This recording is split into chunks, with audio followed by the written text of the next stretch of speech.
This is everything that I watched in the month of February, both film and TV shows. I watched quite a lot this month, and sorry this video is a bit delayed, but let's crack on. This is everything that I watched. The first thing that I watched in February was I watched the second season of Fallout. So technically I didn't really watch this in February as it started, I want to say the back end of December, but it was weekly episodes and I finished it in February. I found the second season wasn't as good as the first personally.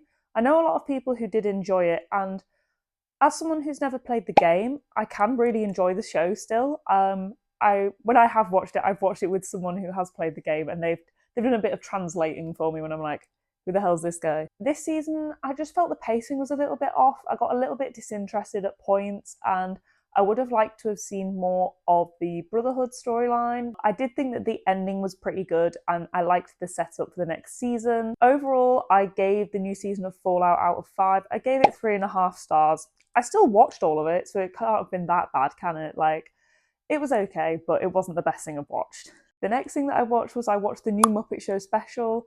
I gave this 3 stars.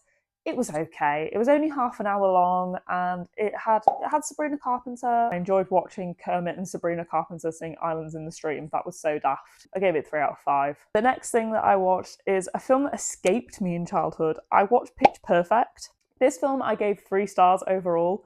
For me, it was like Glee and Mean Girls had a baby. It was kind of awful, but in the best way. I really did not like Anna Kendrick's character. I don't know why anything I've watched that woman in, I just really don't like her character. Oh my god, you know David Guetta, and oh, you DJ, and you don't finish films, you're so quirky, like, shut up. Overall, I gave it 3 out of 5.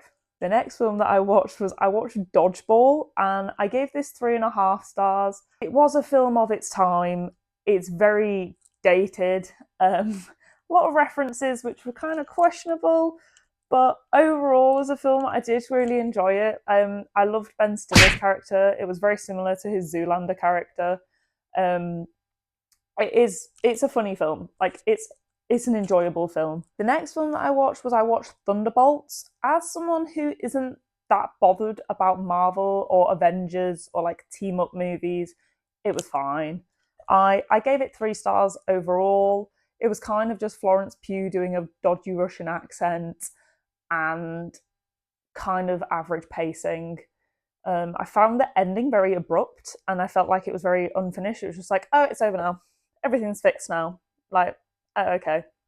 All of that for nothing, really, hey. I enjoyed the character of Bob. I thought he was really interesting, but I just really struggle to connect to a lot of superhero films. I find them a bit boring. The next film that I watched, I went to the cinema. It was the film on everyone's lips. It was Wuthering Heights. I have done a full video on this, doing a immediate reaction with my friend Maddie. It's 2 stars out of 5. I did enjoy it more than I thought I would. I thought I was going to absolutely hate this film, but it was bearable.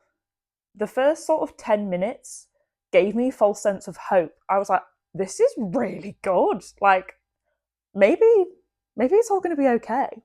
Maybe it's going to be fine. I thought the title card for this film was beautiful, made from all the hair. I thought it was absolutely fantastic. And to say this was like a raunchy Valentine's Day release, it was so vanilla. I enjoy from this film the Charlie XCX album, but very little of it was actually used in the film. And I think the strongest song in the film was Dark Eyed Sailor. I think that's such a beautiful song, and it lent itself to this film so well. I like the Charlie album separate to the film, but Dark Eyed Sailor shone in this film. The next film that I watched Burlesque, and I gave this 3 stars. It's pretty easy watching, and it's pretty daft. Like, it's Cher and Christina Aguilera doing some pretty average acting, but they've both got a cracking set of pipes on them. We'll allow it. I really enjoyed Stanley Tucci's character, very similar to his character in The Devil Wears Prada. I thought he was fantastic. Someone who isn't crazy on musicals, I could bear it. The next film that I watched is the best film that I watched in February. I watched The Menu. I had kept putting off watching this film for so long, and biggest regret. 5 stars easily. Absolutely insane film. I loved it so much. Ralph Fiennes and Anna Taylor-Joy shone in this film. They were so good. irrelevant to the plot, but I was transfixed by Anna Taylor-Joy's dress. It was beautiful, the colour, the lace panel at the front. I want that dress. Really enjoyed, since watching it, reading up on how it was filmed as well. Basically all the food in it's fake. Chef training some of the actors had and stuff like that, so they could get their technique right when they're even just in the background. I thought it was a very cool concept and very sort of Agatha Christie vibes. I really, really enjoyed this film and I can't recommend it enough. It's got a fantastic ending as well. Such a good film. The next film that I watched Crimson Peak, and I gave this 3.5 stars. Now, Crimson Peak came out in 2015 and I'd seen trailers for it at the time. I'm glad I hadn't gone and seen this film as a kid because there was a lot of jump scares in it and I wouldn't have enjoyed it. But as an adult Faith, I enjoyed it. It was okay. I felt like this film didn't really know what it wanted to be, and it was too many different genres all sort of smashed into one. It was like, oh, it's a period drama. Oh no, it's thriller. Oh no, it's a romance. Oh no, it's like, it just couldn't pick. So it kind of just half-assed every genre and then wanged it all together. Set design and costumes, however, were absolutely impeccable, but it's a Guillermo del Toro film, so that's what you're going to get. You are going to get a gorgeous film, even if the plot's kind of wishy-washy. There's some pretty gnarly special effects in this as well. The lead actress in this was absolutely fantastic, really, really good. I don't think it was Tom Hiddleston's best work, but it was all right. The next thing that I watched a series on Netflix. I think it was originally BBC, I want to say, called Quiz. I gave this 3 stars. It's based off the true story of the people who tried to cheat on Who Wants to Be a Millionaire. I don't think it needed to be 3 episodes. It did start to drag a little. So first thing I've seen the actress who plays the sister from Fleabag in anything else. This is the first time I'd seen her in anything else, and the whole time, even when she's having like these deep moments with like her husband and they're arguing and stuff, all I could see was, I don't like a pencil. Like, all I could see was the bob.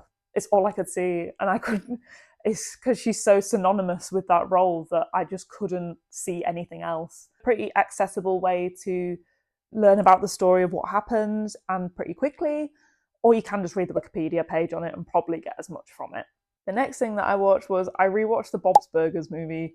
I am a Bob's Burgers massive fan. I'm not usually massively into sort of like more adult cartoons, but I love Bob's Burgers so much. It's my comfort show. I didn't like the slight animation change, but that's just because I don't like change and I struggle with change. But that's an issue for another day. The next film that I watched was I had really high hopes for Withnell and I. I was calling it With Niall and I for so long. It's not. It's one word, Withnell and I. I gave this 2 stars overall. I just don't think this film was made for me, you know. I liked Richard E. Grant and Paul McGann in it. I thought they were both really good. But plot-wise, I was just absolutely just not bothered at all. And I get that it's not supposed to be action-packed. Overall, I was kind of disinterested and found it a bit dragged out. That being said, I would take my opinion with a pinch of salt, as most people I know really like this film, and it's got an average on Letterboxd of 4 stars. So maybe I'm just a hater. So that is everything that I watched in the month of February. A good mix of TV and films. I'm very excited for some releases coming out in March. I've already been to the cinema to go and see the new Peaky Blinders film, and I'm hopefully going to get to go and see Project Hail Mary. I'm very excited for that one. I love Ryan Gosling and it looks like an absolute corker. I hope you have a lovely March and take care of yourselves. See you this time next month.